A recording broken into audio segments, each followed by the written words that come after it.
আসসালামু আলাইকুম। ফারনাস ব্লগে সবাইকে স্বাগতম। কাছে এবং দূরে, দেশে এবং দেশের বাইরে যে যেখান থেকে আমার আজকের ভিডিওটি দেখছেন, আশা করি সবাই ভালো আছেন। আমিও আলহামদুলিল্লাহ ভালো আছি। আজকে কাতলা মাছের দারুণ মজার একটা রেসিপি নিয়ে হাজির হয়ে গেলাম।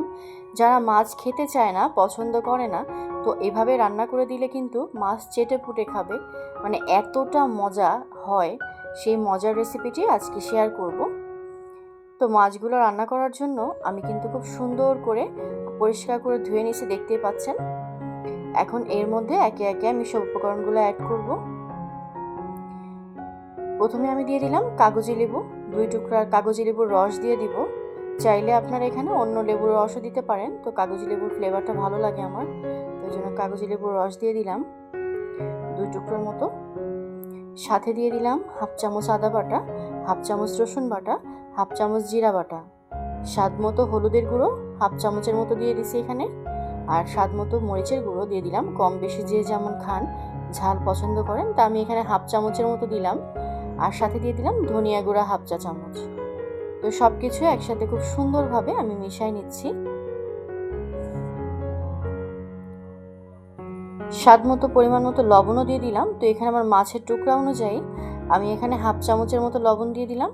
আপনাদের পরিমাণ অনুযায়ী আপনারা দিবেন।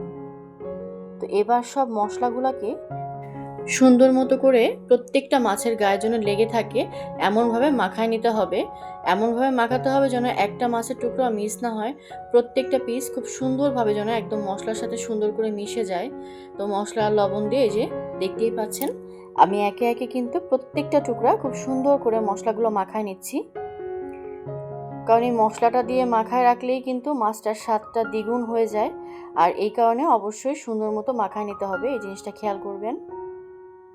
এই মাছটা ভাজি করলে এত মজা হয়, মানে বাচ্চা থেকে বড় যারা মাছ খেতে চায় না তারাও পছন্দ করবে, এত মজা হয়। আর এত সুন্দর ফ্লেভার বের হয়েছে, মানে এটা তো আসলে আপনাদের সাথে শেয়ার করতে পারতেছি না। মানে দারুণ সুন্দর একটা ফ্লেভার হয়েছে সব কিছু মিলিয়ে। তো এখন আমি মাছটাকে 1 ঘন্টার জন্য ম্যারিনেট করে রেখে দিব। চাইলে হাতে কম সময় থাকলে আপনারা 1/2 ঘন্টার জন্য ম্যারিনেট করে রাখতে পারেন। তো আমি 1 ঘন্টার জন্য রেখে দিলাম ফ্রিজে একটা বক্সে করে। আর 1 ঘন্টা পরে যে আমি একটা বলে নিয়ে নিলাম। আর এই যে মশলাগুলো দেখতেই পাচ্ছেন, খুব সুন্দরভাবে কিন্তু আমার মাছের গায়ে একদম মিশে গেছে আর দারুণ সুন্দর একটা ফ্লেভার হয়েছে। তো এবার যেটা দিব আমি এখানে 2 টেবিল চামচ কর্নফ্লাওয়ার দিয়ে দিব। চাইলে আপনারা কর্নফ্লাওয়ারের পরিবর্তে বেসন দিতে পারেন, তবে মাস্ট কর্নফ্লাওয়ার দেওয়ার চেষ্টা করবেন, দিলে দারুণ মুচমুচে হয়। মাছটা খেতে খুবই মজা লাগে, ক্রিস্পি একটা ভাব আসে উপরে আর ভেতরটা পুরো জুসি, মানে দারুণ মজা লাগে। কর্নফ্লাওয়ার দেওয়ার চেষ্টা করবেন, তবে হাতের কাছে যদি না থাকে তাহলে আপনারা বেসন দিতে পারেন। এবার কর্নফ্লাওয়ারটা দিয়ে এখন আমি প্রত্যেকটা মাছের পিসে খুব সুন্দরভাবে মিশিয়ে নিচ্ছি, দেখতে পাচ্ছেন। এখানে চাইলে ডিম দিতে পারেন, তো ডিম দিলে কিন্তু মুচমুচে ভাবটা থাকবে না, তো সেজন্য আমি আজকে আর ডিম দিই নাই, আমি এভাবেই বানাইছি। এইভাবে মাছ ভাজি করলে কিন্তু দারুণ মজা লাগে, পোলাওয়ের সাথেও খেতে ভালো লাগে, ভাতের সাথে তো দুর্দান্ত লাগে। তো আমি কিন্তু অলরেডি একটা প্যানের মধ্যে তেল দিয়ে দিয়েছিলাম গরম করতে, আর তেলটা কিন্তু খুব সুন্দর মতো গরম হয়ে গেছে। আর আজকে সয়াবিন তেল না, সরিষার তেল দিয়ে মাছটা আমি ভাজি করব। দেখতে পাচ্ছেন আমি একে একে কিন্তু সম্পূর্ণ তেলের মধ্যে সব মাছগুলো দিয়ে দিচ্ছি। আর যেহেতু মাছের পিসগুলো একটু মোটা মোটা, একটু বড়, তো অবশ্যই কিন্তু মিডিয়াম আঁচে মাছটা ভাজি করতে হবে। খুব বেশি জোরে জাল দেওয়া যাবে না, তাহলে কিন্তু খুব দ্রুত কালার চলে আসবে, মাছটা খুব সুন্দর মতো ভাজা হবে না। তো আমি এপিট করে খুব সুন্দরভাবে মাছটাকে এখন ভেজে নিব। এই মাছ ভাজিটা সব কিছুর সাথে খেতেই ভালো লাগে, ভাত, পোলাও, চাইলে আপনারা শুধু বিকালের নাস্তায়ও বাচ্চাদেরকে সস দিয়ে কিন্তু দিতে পারেন, দারুণ মজা লাগে এই মাছটা।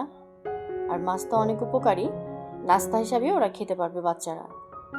এভাবে বাসায় একবার হলেও ট্রাই করবেন, দারুণ মজা হয়, অসম্ভব মজা হয়। আর ঘ্রাণে তো পুরো রান্নাঘরটা ভরে গেছে, আমি ঘ্রাণটা তো আসলে শেয়ার করতে পারতেছি না, অসম্ভব সুন্দর একটা ঘ্রাণ বের হয়েছে সব কিছু মিলিয়ে। আর দেখতে পাচ্ছেন কালারটা কতটা সুন্দর। তো আমি কিছু পটলও ছিলে নিছি, আর পটলগুলো একইভাবে আমি একটু ভেজে নিব। এখানে সামান্য হলুদ গুঁড়ো আর সামান্য মরিচ গুঁড়ো আর পরিমাণ মতো ওই যে একটু ধনিয়া গুঁড়া দিয়ে দিলাম, আর সাথে দিয়ে দিলাম এখানে কর্নফ্লাওয়ার 1 টেবিল চামচ, আর স্বাদ মতো লবণ। তো এই যে মাছের বলটা, ওই মাছের বলের মধ্যেই কিন্তু আমি এটা পটলগুলো দিয়ে দিছি, দিয়ে এখন এটাকে মাখায় নিব সুন্দর মতো। ওই মাছ ভাজিটা হলে ওই তেলের মধ্যে আমি পটলগুলো ভেজে নিব। লবণ দিয়ে আমি এখন এটাকে সুন্দর করে মাখায় নিব। এই পটল ভাজিটাও কিন্তু খেতে অসম্ভব মজা লাগে। তো যেহেতু মাছ ভাজি করছিলাম, তো মনে করলাম একটু পটলও ভাজি করি, তো সেটা আপনাদের একটু শেয়ার করলাম। তো এই যে পটলগুলো আমি মশলাগুলো খুব সুন্দর করে মাখায় রাখতেছি। মাছটা ভাজি হতে হতে এটাও সুন্দর মতো মাখানো থাকবে, আর ভাজার পরে খুব সুন্দর একটা ফ্লেভার হবে, খেতে দারুণ লাগবে। পটলটা ম্যারিনেট করে এক সাইডে রেখে দিলাম। আর এদিকে কিন্তু অলরেডি দেখতেই পাচ্ছেন আমার মাছটা কিন্তু খুব সুন্দর একটা কালার চলে আসছে। আমি এপিট ওপিট উল্টাই কিন্তু বারে বারে কয়েকবার উল্টাই দিছি, যাতে খুব সুন্দর মতো মুচমুচে হয়। পিসগুলো যেন প্রত্যেকটা খুব সুন্দর মতো ভাজা হয়, এই জন্য প্রত্যেক 2-3 বার করে এপিট ওপিট করে উল্টাই দিছি। এর মধ্যে খুব সুন্দর একটা কালার চলে আসছে।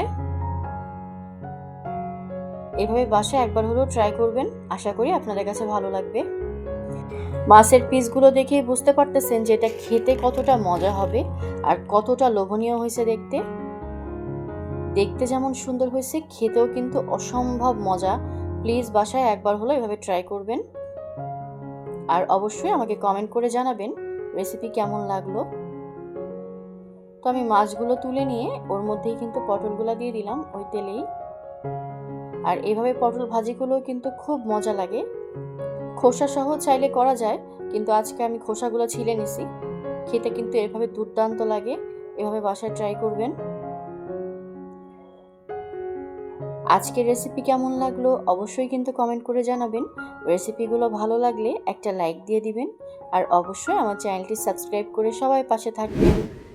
যারা অলরেডি সাবস্ক্রাইব করছেন তাদেরকে অসংখ্য ধন্যবাদ, আর যারা এখনও করেননি প্লিজ আমার চ্যানেলটি সাবস্ক্রাইব করে সবাই পাশে থাকবেন। পাশে থাকা বেল বাটনটা অন করে দিবেন, যেন নতুন কোনো ভিডিও ছাড়ার সঙ্গে সঙ্গে সবার আগে পৌঁছে যায় আপনার কাছে। তো আমার দারুণ মজার মাছ ভাজি কিন্তু একদম রেডি, অসম্ভব লোভনীয় আর খেতে তো দুর্দান্ত। কেমন লাগলো অবশ্যই কিন্তু কমেন্ট করে জানাবেন। আর এদিকে পটল ভাজিও কিন্তু হয়ে গেছে, দেখেই বুঝতে পারতেছেন কতটা সুন্দর হয়েছে। পটলটাও কিন্তু আমি একদম মিডিয়াম আঁচে ভাজছি, খুব বেশি জোরে জাল দিইনি। এটা ভাতের সাথেও খেতে মজা লাগে, শুধুও কিন্তু খেতে খুব মজা লাগে। চাইলে বাচ্চাদের নাস্তার মতো করেও দিতে পারেন, দারুণ মজা লাগে, একদম ক্রিস্পি, খুবই সুন্দর মজার। তো দেখতে দেখতে একদম ভিডিও শেষ পর্যায়ে চলে আসছি। আজকের মতো এখানেই বিদায় নিচ্ছি। সবাই ভালো থাকবেন, সুস্থ থাকবেন। পরবর্তী রেসিপি দেখার আমন্ত্রণ জানিয়ে সবাইকে আল্লাহ হাফেজ, আসসালামু আলাইকুম।